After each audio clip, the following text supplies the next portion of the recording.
Ma'am और एक चीज कि जैसे कभी कभी क्या होता है कि क्रेडिट का जो बात होता है, बहुत सारे बच्चों को मैं देखती हूँ उनको शायद पता भी नहीं होता है कि ये किनका पेज है, नहीं पेज है, तो वो क्रेडिट नहीं दे पाते हैं। ऐसा नहीं है कि वो जानबूझ के कर रहे हैं, कभी कभी क्रेडिट वो नहीं दे पाते, उनको पता ही नहीं होता है कि ये पेज भी होता है, ये पेज भी होता है। तो इसमें आपको क्या लगता है कि मतलब क्रेडिट नहीं मिलता है, मतलब वो लोग मतलब मेरे कहने में जानबूझ के नहीं देते कि नहीं देखिए, अभी मिलता है? इसमें दो चीजें हैं।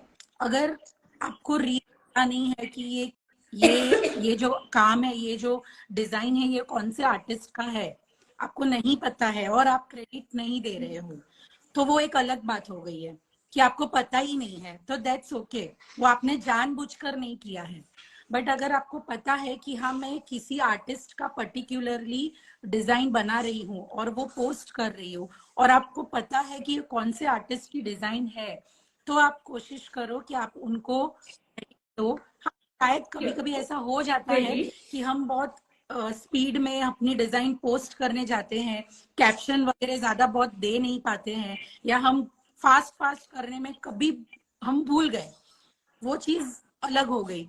बट अगर अनजाने में आपको नहीं पता है और आप क्रेडिट नहीं दे रहे हो तो दैट्स ओके, बट अगर पता है तो आप क्रेडिट दीजिए।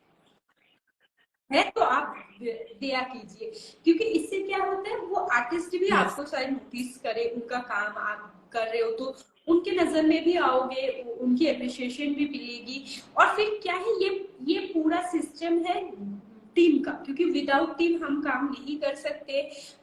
हमारी जितनी बॉन्डिंग स्ट्रांग होगी उतना बेटर है। और जितना मतलब टीम में काम करे ना, मतलब क्या, जैसे आपसे मैं जुड़ी हुई हूँ तो मैं अगर आपको मेरा काम दिखाऊंगी तो आप मेरी गलतियां भी बता पाओगे कि बच्चा यहाँ पे थोड़ा सा दिक्कत है, आप सुधार लो। तो टैग करने से दो चार चीजें बेनिफिट्स है, अगर आप कहीं गलती करोगे तो मैम सुधार देंगी। मैम आपसे सॉरी जो मैंने मैं आपको डिस्टर्ब किया।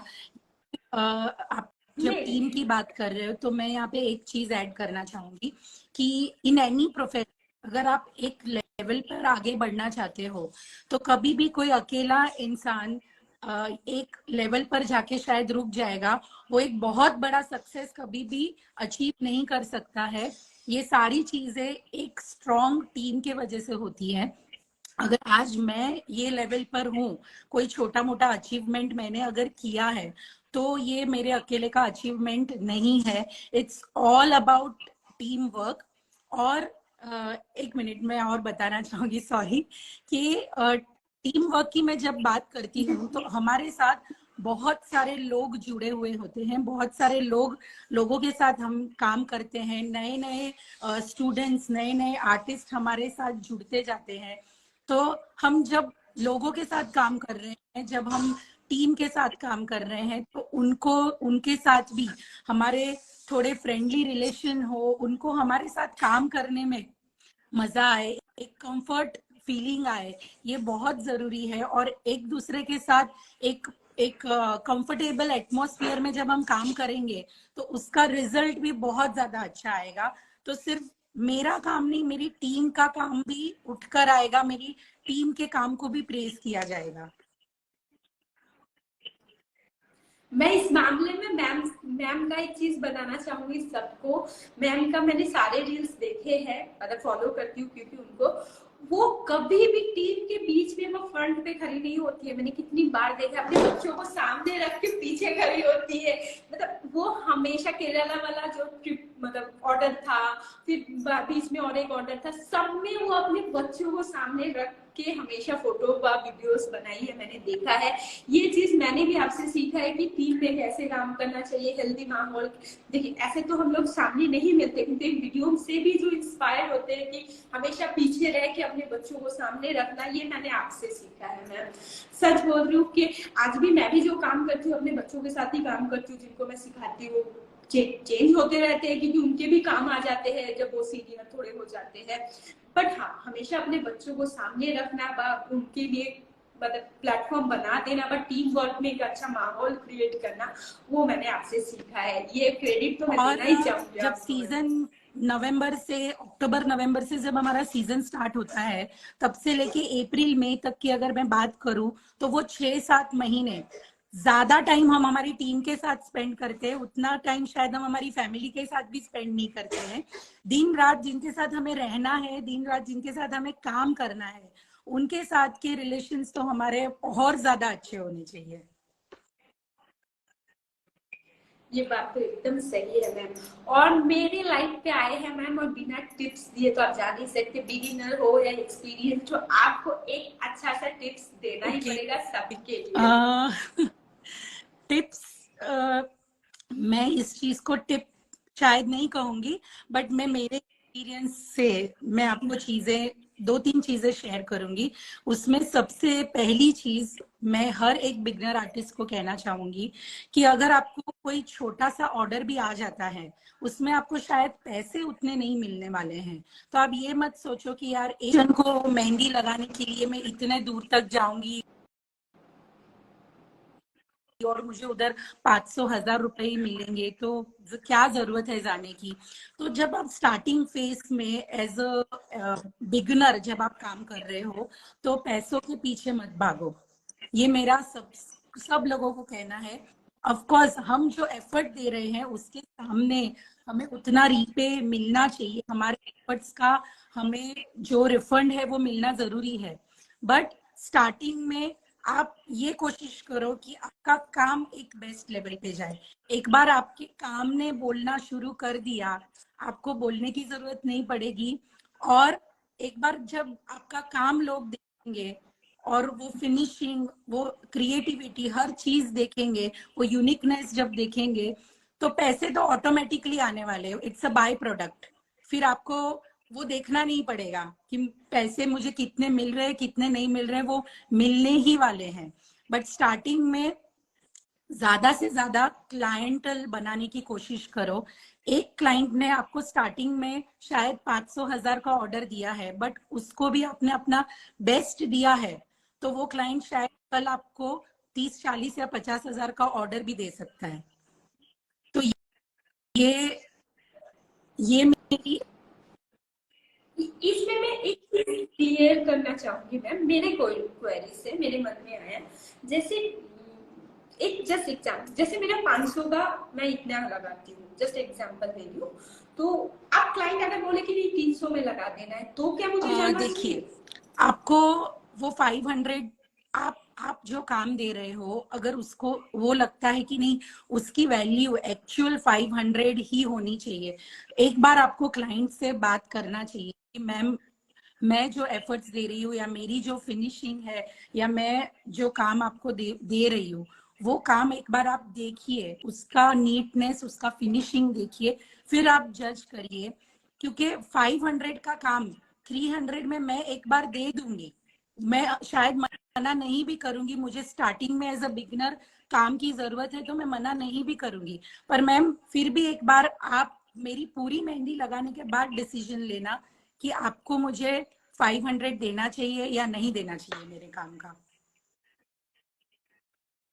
ओके, ये तो बिगिनर के लिए है मैम। जैसे मैं जिस स्टेज पे हूँ अभी, ना एकदम बिगिनर हूँ ना एक्सपर्ट हूँ, मिडिल में हूँ, तो क्या मुझे करना चाहिए ये चीज कि मुझे देखो, जाना एज चाहिए अ क्या? फर्स्ट टाइम अगर कोई जहाँ पे मेरा क्लाइंट बेस है, मेरा जहाँ पे क्लाइंट बेस आपका है। क्लाइंट बेस है और आपको पता है कि नहीं मैं यहाँ पे क्या लेवल का काम दे रही हूँ, तो ऑफ कोर्स जो एफर्ट्स आप दे रहे हो उससे कम पैसे आपको नहीं मिलने चाहिए, आपको आपके एफर्ट्स के पूरे पैसे मिलने ही चाहिए, ये बहुत ज्यादा जरूरी है। बट कई बार क्या होता है कि क्लाइंट के साथ के हमारे जो रिलेशन है वो भी हमें संभालने पड़ते हैं, तो वहां पे हमें कई बार थोड़ा बहुत ऊपर नीचे करना पड़ता है।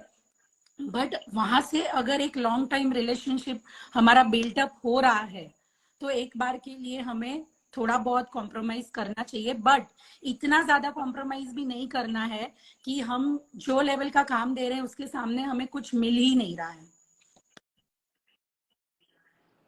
जैसे मैं क्या करती हूँ कि अगर 500 मैंने उनको बोला है, मैं हमेशा क्योंकि आप ये फीलिंग समझ पाओगे मैम कि अगर मैं 500 बोली हूँ, ऑर्डर पे जाके मैं भूल जाती हूँ उसका रेट क्या है, तो क्या होता है मुझे याद नहीं रहता मैंने कितने में बुकिंग किया था। मेरे को याद है कि इनका हाथ है, मुझे बेस्ट करना है, तो मैं हमेशा बुकिंग के टाइम पे भी ये बोलती हूँ कि मैम अभी जो रेट है मैं अभी बात कर रही हूँ, मैं ऑर्डर पे जाके बात नहीं करूंगी। जो आपको चाहिए जितना बेस्ट मैं कर सकती हूँ आपके हाथ पे, आपके मतलब अकॉर्डिंग टू योर हैंड, क्योंकि ड्राइंग करने के समय वो रेट हमारे दिमाग में घूमता नहीं है, कोई भी आर्टिस्ट के दिमाग में घूमता नहीं है कि ओ ये 500 का ऑर्डर है कुछ भी कर दो, ऐसा नहीं होता है।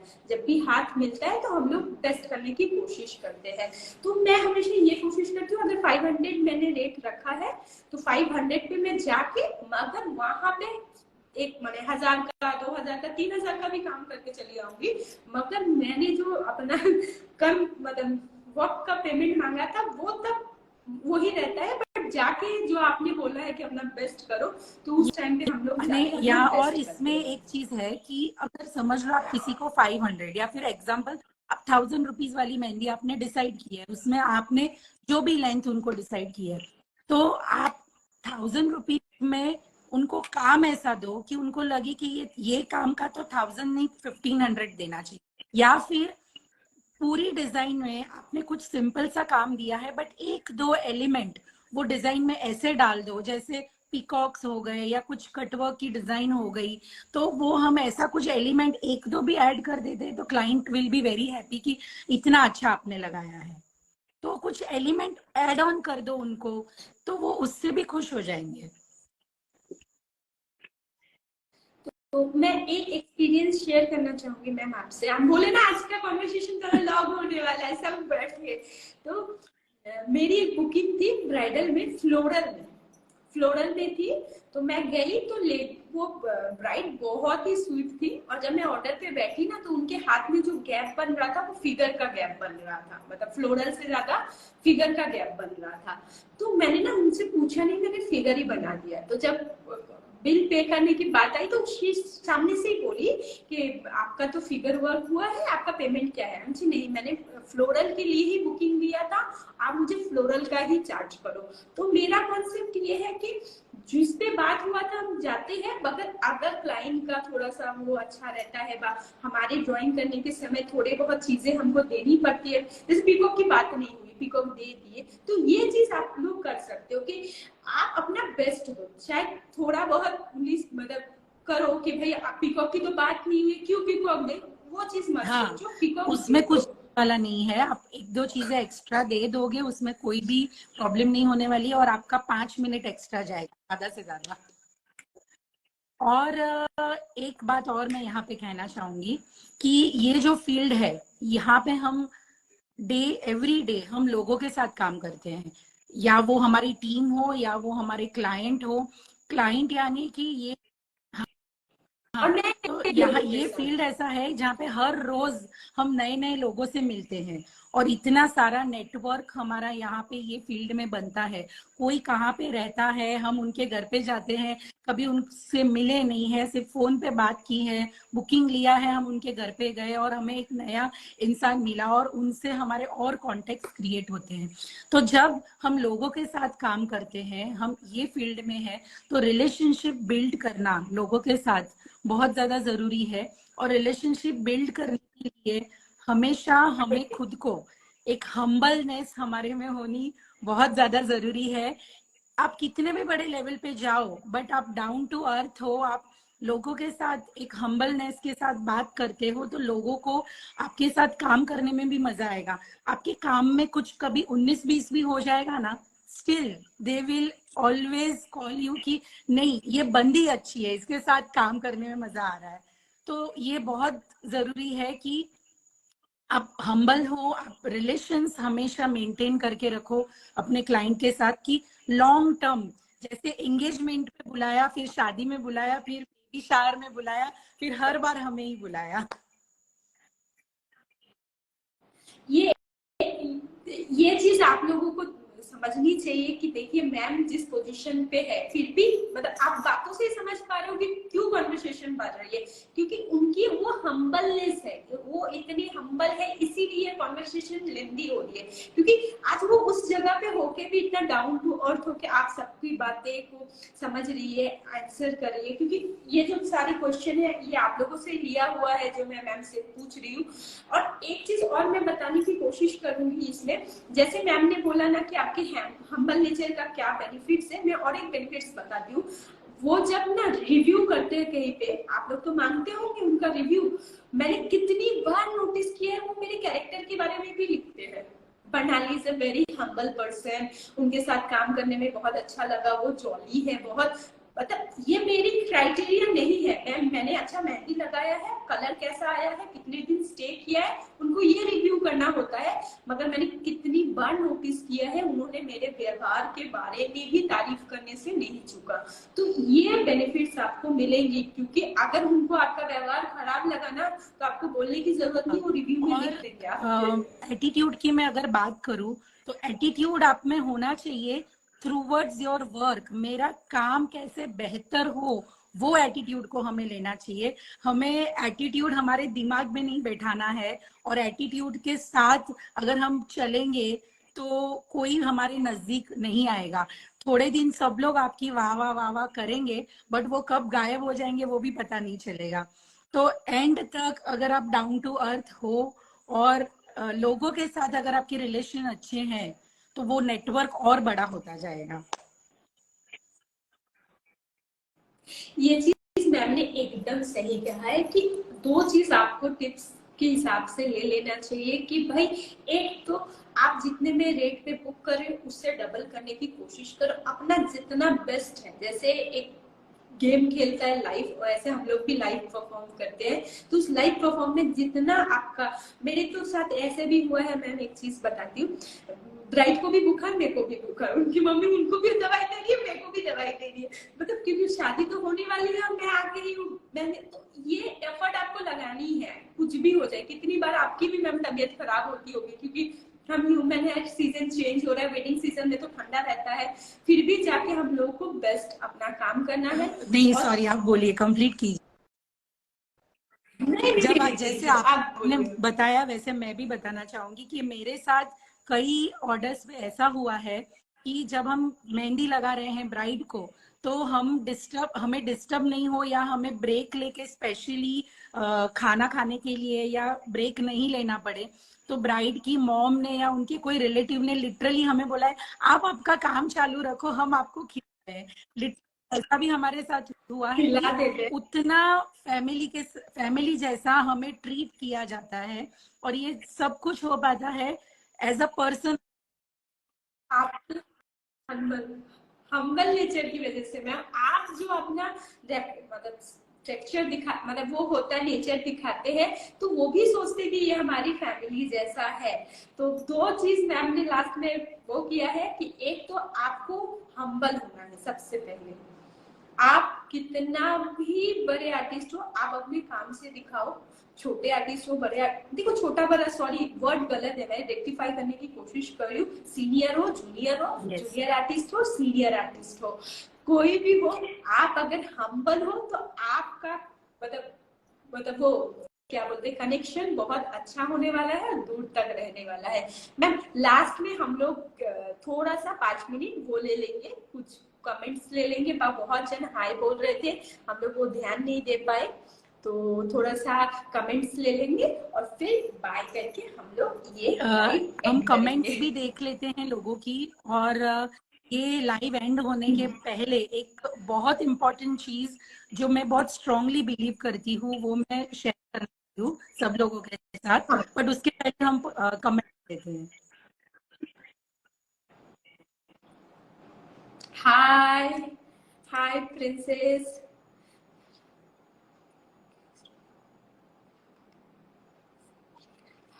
Thank you Mehndi bye Sarika, thank you so much. Hi Poonam, hello hello everyone.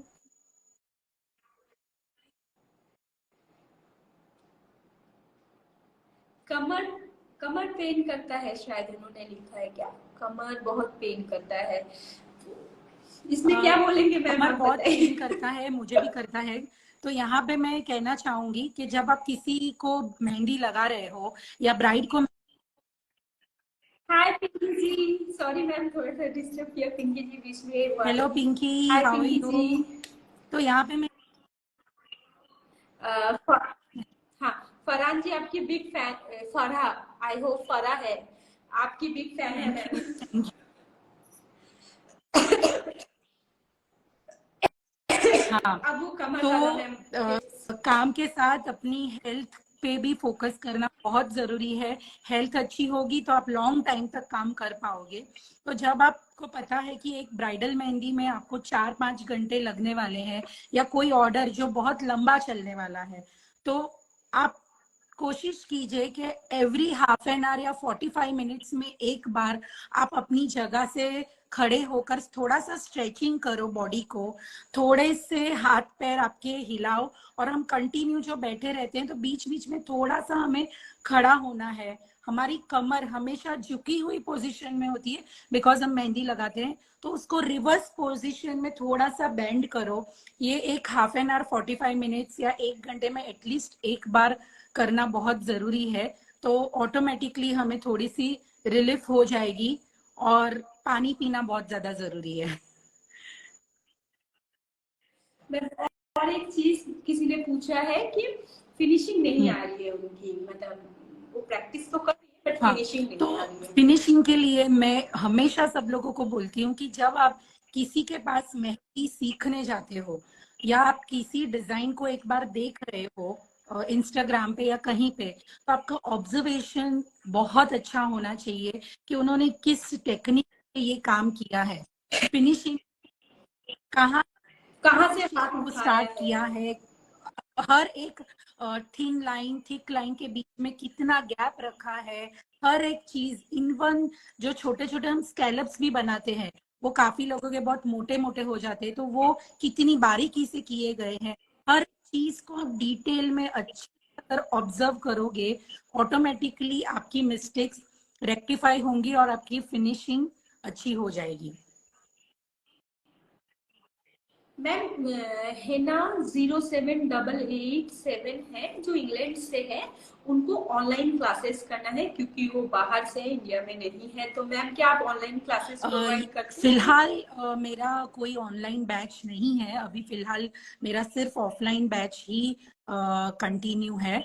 But yes, काफी लोगों ने मुझे डिमांड किया है और इंक्वायरी की है कि ऑनलाइन सेशन रखो। तो स्पेशली आउट स्टेशन के स्टूडेंट के लिए मैं प्लान कर रही हूँ कि ये सीजन स्टार्ट होने से पहले एटलीस्ट 1 वीक या 10 डेज का मैं एक ऑनलाइन वर्कशॉप रखूं। बिकॉज काफी मैं भी तो ज्वाइन करूंगी मैम तब। मुझे तो सीखने में इतना मजा आता है ना, मैं क्या बोलूं। बच्चे लोगों को लगता है कि हम तो कितनी बार बोलते हैं मुझे तो आप किसी भी क्लास में देख सकते हो। मेरे को सिर्फ वो बोलते हैं ना कि बैठ जाओ और सुनते रहो, वो वाला है कि आप मुझे किसी भी क्लास में देख सकते हो। मतलब कभी कभी तो शायद आप लोगों के साथ ही बैठ के मैं क्लास कर रही हूँ। तो मुझे बहुत अच्छा लगता है क्योंकि हमारा जो फील्ड है हमेशा अपग्रेडेशन का है। आप ऐसा नहीं हो सकते कि मुझे आ गया मैं सीट बैक होके बैठ जाऊँ, ये हो ही नहीं सकता। आज पीकॉक ट्रेंड में है तो कल एलिफेंट ट्रेंड में आएगा, तो आपको तो सीखते रहना पड़ेगा। और एक चीज मैंने देखा कि किसी ने पूछा था मैम कि एडिटिंग ऐप कुछ सजेस्ट करने के लिए बोला जा रहा है। एडिटिंग में काफी सारे अवेलेबल हैं। मुझे आप एक पर्सनल डीएम कीजिए। डीएम में मैं आपको 2-3 अच्छे एडिटिंग ऐप की लिंक शेयर करूंगी। होपफुली वो आपको हेल्प करेंगे अच्छे से एडिटिंग करने के लिए। क्योंकि एडिटिंग के अगर एप्स देखोगे तो मार्केट में there are so many editing apps, और सब लोग अलग अलग चीजें यूज करते मगर चीज मैं बोलूंगी कि आप लोग ना हैं। बेसिक एडिटिंग ऐप से शुरू कीजिए क्योंकि एडिटिंग एक यस, अलग यस, में ही आर्ट फॉर्म है।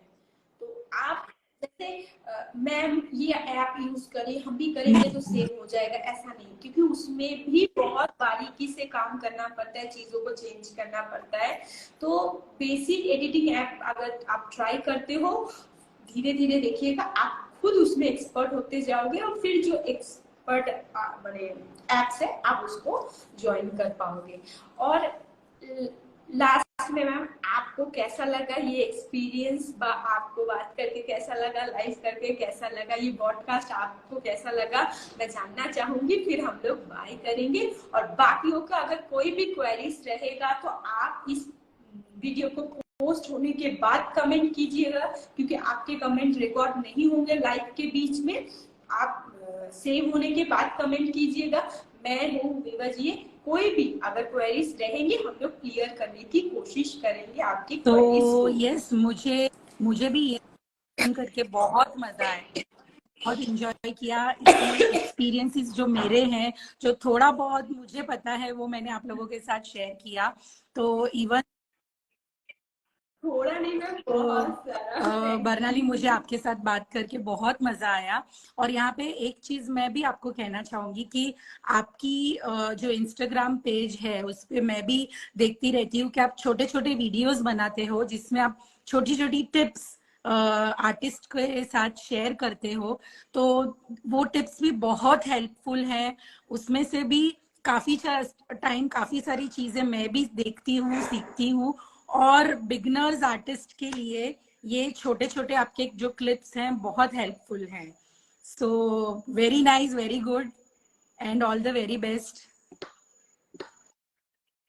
मैम यहाँ पे मैं क्लियर करूंगी, मैं ना कोई भी टिप्स पर ट्रिक्स नहीं देती हूँ। कौन सा पेपर यूज करना है ये बड़ी बात नहीं है, क्लास का कोई बड़ा सिलेबस नहीं है। मैं ना कभी भी क्लास पे जाती हूँ, जैसे आपके पास भी अगर गई तो देखिएगा ना मेरे को छोटे छोटे क्वेरीज रहते हैं। मैम अगर मैं ये की तो जैसे मेरे थे अभी कि मैं 500 के ऑर्डर क्या 350 में कर दूं, ये कोई मैंने बहुत बड़ा सिलेबस में नहीं है जिससे कोई सुन के बहुत बड़ा कुछ कर लेगा। मगर इससे क्या होगी ना, जो मन को शांति मिलेगी कि जो गलत मैं कर रही थी, तो क्या होगा, ये जो मन के छोटे छोटे बातें हैं जो आपको परेशान कर रहे हैं, मेन चीज फोकस करने से, जैसे ड्राइंग में आपको फोकस करना चाहिए, आप फोकस करते हो, वो पेपर पेपर पता चल जाता ना तो मेरी ड्राइंग अच्छी हो जाती। मतलब ऐसा कुछ आप लोगों के मन में चलता है, मैं एज ए बिगिनर, कि मुझे वो पेपर पता चल जाता ना तो मुझे मेरी ड्राइंग भी अच्छी हो जाती, मुझे वो ये पता चल जाता ना। तो वो छोटी छोटी क्वेरीज मैं क्लियर करने की कोशिश करती हूँ जिससे आपके वो छोटे छोटे थॉट्स आपको परेशान ना करे, आप वो बेकार की चीजों में अपना दिमाग ना लगा के सिर्फ टेक्निक सीखो किसी अच्छे आर्टिस्ट के पास, जो आपको अच्छा लग रहा है सीख के उसको आप प्रैक्टिस के थ्रू आगे बढ़ते जाओ। बस मेरा यही थोड़ा सा मोटो था अपना ये वीडियो रिलीज करने का। तो आपको सबको अच्छा लगा ये सुन के, मुझे इतना अच्छा फील हो रहा है, मैं क्या बताऊं। अच्छा खाना ना खाऊं, मेरा पेट पूरा भर गया। और ये लाइव सेशन एंड होने के पहले एक बात जो मैंने बताई कि मैं कुछ बताना चाहती हूँ, जो मैं खुद बहुत ज्यादा स्ट्रांगली बिलीव करती हूँ, वो ये चीज है कि ये फील्ड में आप ज्यादातर देखोगे तो जो आर्टिस्ट हैं वो ज्यादातर आर्टिस्ट ये फील्ड में सारे फीमेल्स हैं। तो जितने भी फीमेल आर्टिस्ट ये फील्ड में हैं या फिर कोई भी और फील्ड जहाँ पे फीमेल्स काम कर रही हैं, तो यहाँ पे मैं सब लोगों को कहना चाहूंगी कि फिनेंशियली इंडिपेंडेंट होना हर एक फीमेल के लिए बहुत ज्यादा जरूरी है। भले आप छोटा मोटा कुछ काम कर रहे हो या कोई भी फील्ड में आप आगे बढ़ रहे हो, तो मैं स्पेशली कहना चाहूंगी कि फाइनेंशियली अपने आप को आप इंडिपेंडेंट बनाइए और गिव अप मत कीजिए। शायद स्टार्टिंग में ऐसा होगा कि सिचुएशंस आपको इतना सपोर्ट नहीं करेंगी, बट आप अपने लिए स्टैंड लेके स्ट्रांगली खड़े हो तो श्योरली एक दिन आएगा कि हर एक लोग आपको सपोर्ट करेंगे, एटमॉस्फियर आपके लिए क्रिएट होगा ऑटोमेटिकली। पर आपने खुद ने गिव अप कर दिया तो वहां पे ही सब कुछ खत्म हो जाएगा। Thank you so much ma'am. ये लास्ट वाला तो बेस्ट था कि एज ए फीमेल अगर आप इंडिपेंडेंट होते हो, ऐसा नहीं है कि हमको कमाना है, बट हाँ इतना कर लीजिए कि आपको कुछ थोड़ा बहुत फाइनेंशियली इंडिपेंडेंट मतलब यस, वो फाइनेंशियली आप फ्री रहो, कि आपको कोई गिफ्ट देना है तो आप यस, किसी के ऊपर डिपेंडेंट नहीं रहो। और एक चीज हम लोगों को जल्दी बाय बोलना पड़ेगा क्योंकि 1 घंटा बाद खुद ही ये वीडियो कट जाएगा और 1 घंटा होने वाला है कब पता नहीं चला, क्योंकि हम लोग बातों में इतने कॉन्वर्सेशन में इतने वो थे। तो हम लोग फटाफट बाय बोलेंगे, नहीं तो ये वीडियो कट जाएगा, फिर सेव करने का जो ऑप्शन है मेरे हाथ से चला जाएगा। तो बाय एवरीवन, फिर मिलते हैं नेक्स्ट वीक में। आप लोगों को ये कॉन्वर्सेशन जैसे हम लोगों को मजेदार लगा, अगर आपको लगा है तो कमेंट करना मत भूलिएगा, हम दोनों आपको रिप्लाई करना कोशिश करेंगे। तो bye bye everyone, bye. Bye ma'am.